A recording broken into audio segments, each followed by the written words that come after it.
بسم اللہ الرحمن الرحیم۔ قسط نمبر 11۔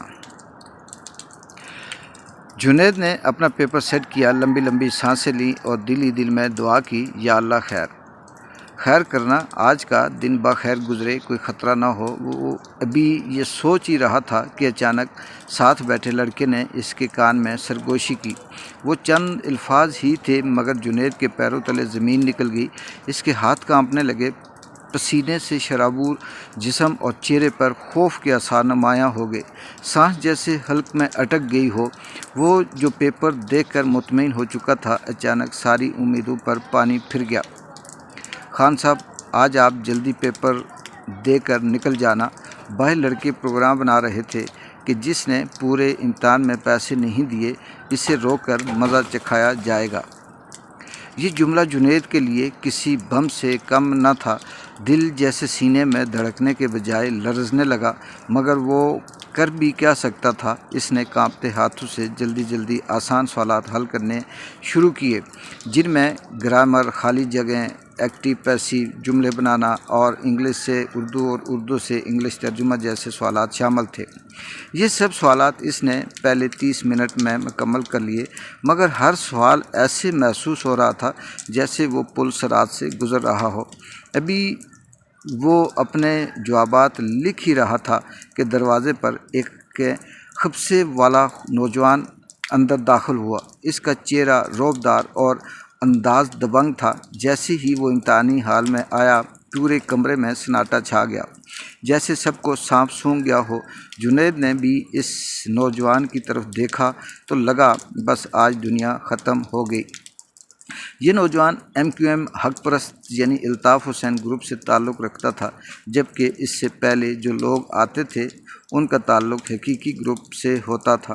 نوجوان نے دروازے پر کھڑے ہو کر گرجدار آواز میں اعلان کیا، خان صاحب، آپ کے بارے میں بہت کچھ سن رکھا ہے، آپ سے بعد میں بات کروں گا۔ یہ سن کر جنید کی ہوائیاں اڑ گئیں، قلم رک گیا، چہرے پر مایوسی تھی اور بدن لرزنے لگا۔ نوجوان نے اعلان جاری رکھا، جس کے پاس کوئی بوٹی، کتاب یا نقل کا مواد ہے وہ فوراً لا کر اس میز پر رکھ دے۔ آپ کے پاس صرف 5 منٹ ہیں۔ اگر بعد میں کسی کے پاس سے کچھ ملا تو وہ اپنا انجام خود ذمہ دار ہوگا۔ یہ سن کر پورے ہال میں اوہ کی آوازیں گونجنے لگیں۔ کئی لڑکوں نے سر پکڑ لیا، کوئی بڑبڑانے لگے، جی ہم نے تو 100 روپے لائے تھے، آج ہی مشکل پیپر تھا اور آج ہی یہ سب ہو گیا۔ کچھ ہی دیر میں نقل کے سامان کے ڈھیر لگ گئے، جیسے طلباء پورے بکس لائے ہوں۔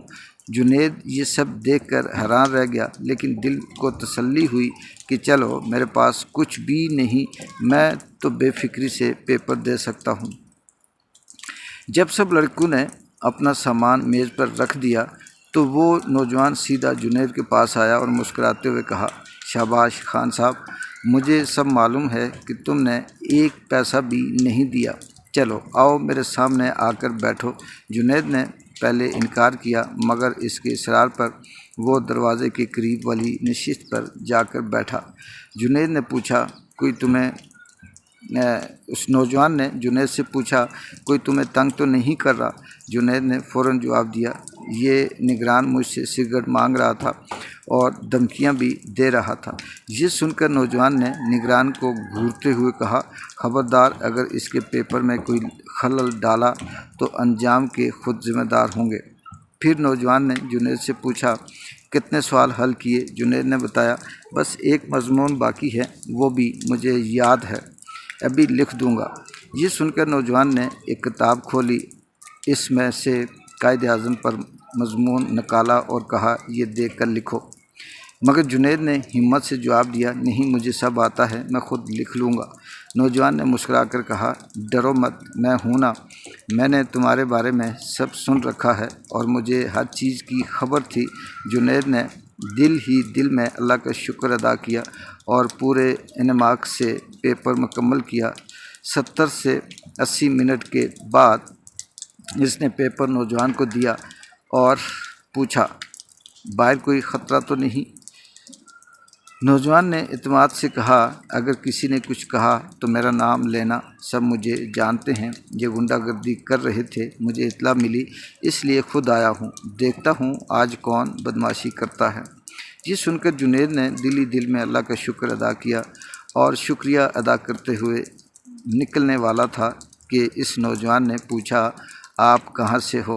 جنید نے جھجکتے ہوئے بتایا کہ میں کشمیر سے ہوں۔ نوجوان نے خوشی سے جواب دیا ہم فلاں جگہ گھومنے جاتے ہیں، بنجوسا بھی گئے ہیں اور اس بار بھی جانے کا ارادہ ہے۔ جنید نے خوشی کا اظہار کیا اور کہا اگلی بار آئیں تو رابطہ کیجیے گا۔ جب جنید پیپر دے کر باہر نکلا تو ایک اور خوفناک منظر اس کا منتظر تھا۔ پورا شہر جیسے سنسان پڑا تھا، ہر طرف آگ ہی آگ، ہنگامے اور سڑکوں پر رکاوٹیں، نوجوان لڑکے راستے بند کیے کھڑے تھے۔ آگے جنید کے ساتھ کیا ہوتا ہے اگلی قسط میں